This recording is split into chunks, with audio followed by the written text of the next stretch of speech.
Okay, so I thought this to be a little bit important. You won't be able to see it once I have the piece in place, but I had to remove the styrofoam insulation. One, because it was too thick, and also this is about where the handrail will bolt in. I've taken a solid piece of wood, shaped it on the back side to fit the uneven, unlevel, unplumb wall.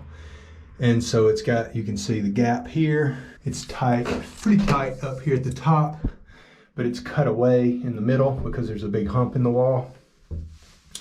So I put a lot of glue behind it, so it's got really good glue contact. Now I'm going to screw this piece onto here and glue it as well to this piece. That will give us a nice solid mount for the handrail, and also it gives us a nice smooth plumb line from this piece all the way down to the base piece. Working on the apartment side of the wall, and I've removed some of the insulation so that I can put a corner block in.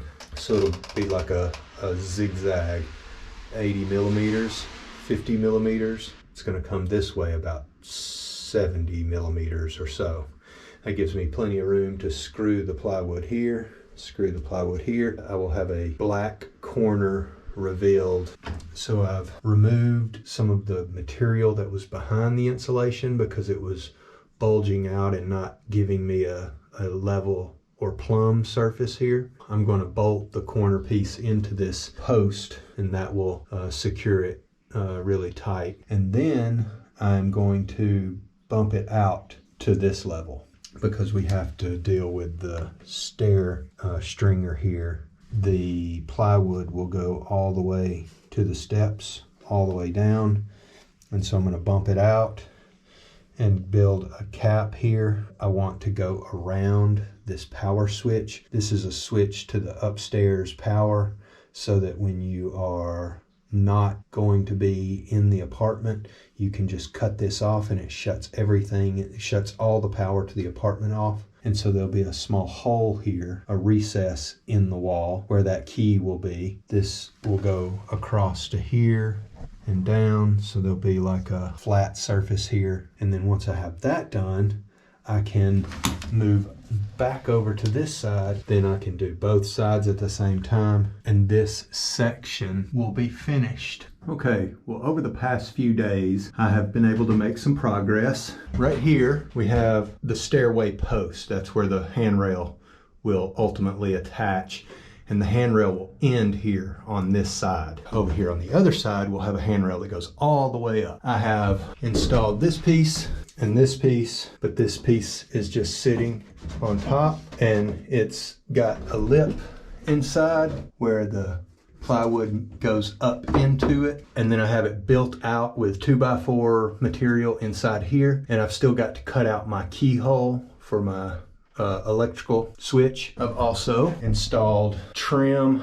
This will get painted black all the way around. I've installed the ceiling structure and cross braces on the ceiling, and I have installed my wiring, and that will connect it to the light switch that I have already installed. We are going to have wall sconces, I think it is. Looking at the ceiling here, you can see hopefully what's going on here. Got the structure going right up into the corner where the beam touches the ceiling. I've already pre-cut the corner there, but I'm going to do at the moment is go ahead and put the ceiling parts in. I've got those cut and stained. So this is basically a 2x4. And then I've just got some cleats here that I've screwed the structure to. So this is 22 mil OSB, and I'm going to be hanging 6mm plywood. This will be plenty strong enough. So I've done that to both sides. So I'm trying to use as much recycled material as I can just to keep the cost down and use things that aren't much good otherwise. These pieces were old bed frame materials. This piece was the upper trim to a cabinet. That helps cut down on my expenses. Okay, well, it's probably a couple of weeks after the last video. I've made a little bit of progress. I have installed all the runners coming down. I've got this piece fit. This is not finished at all. It's just cut so that we can walk through without hitting our head on anything. We've got all the runners installed. I've got this piece fit in, and what we've got here, as you can see, it's like an arc. As you get down here, it starts smoothing out a little bit at a lot less angle. I've got the piece cut to length, but what I'm trying to do is get this curve first and make that look nice, and then I can just cut what I need off the top to get my gaps right. This is my template. As you can see here, I've used tape on a piece of 6mm plywood. So you can see that I've got the tape holding the arc, and that took about, I want to say 4 layers of tape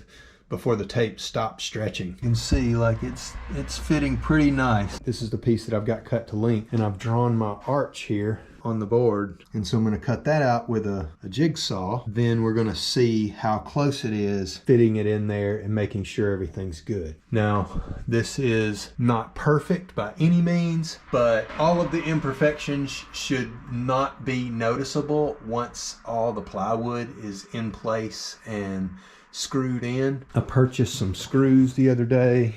These are stainless steel. They're Torx head. They don't need to be very big because all they need to do is hold that plywood. We'll have to see how it looks. I know that it may end up being, you know, one here and then one here, you know, so we'll see how. Maybe randomly spaced is going to be better. But now what I'm doing is putting the plywood, just sitting them on screws, using the edges just to kind of hold them in place. So I also have to cut the pieces that go in between the gaps here and put those in place. I put spray foam in all the gaps. Some of these areas had really big gaps, so to give it some structural rigidity and not be flexible at all, once you get up higher and the gaps get bigger, I moved to 25mm thick stuff, so it's pretty strong. I wanted it to be pretty rigid, so if you lean against, it's not going to flex. And right now, between these two, with 6mm over this gap, there is very little flex if you lean against this. I also have to install my light boxes, but I didn't want to do that until I have everything kind of fit and I can see what it's going to look like with the walls in place. Because we've been toying with where it would be. Would it be in the middle of a panel, or would it be on a seam on one of the reveal sections? And if we're going to go with 1 or 2 lights, it's kind of hard to see what you want until when the wall is in all of this mess here. Over the next couple of weeks, I'll be able to get the electrical boxes in, the wiring completed, and a new switch installed at the top.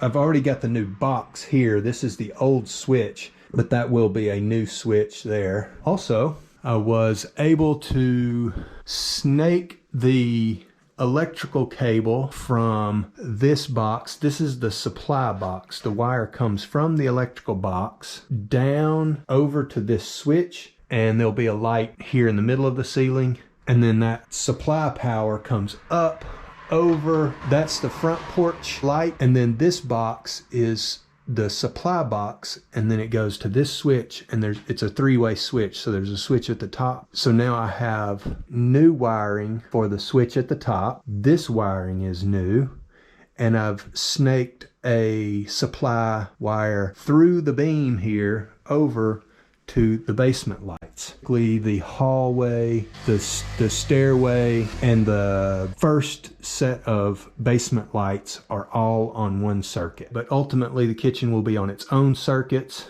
multiple circuits. The garage will be on the garage, and the barn area will be on their own circuits. Right now this is all kind of temporary wiring, so it looks a little bit janky, but it's okay. It will be fine once I remove and am able to fill in all of these holes, remove all of the old wiring, and start utilizing the new wiring.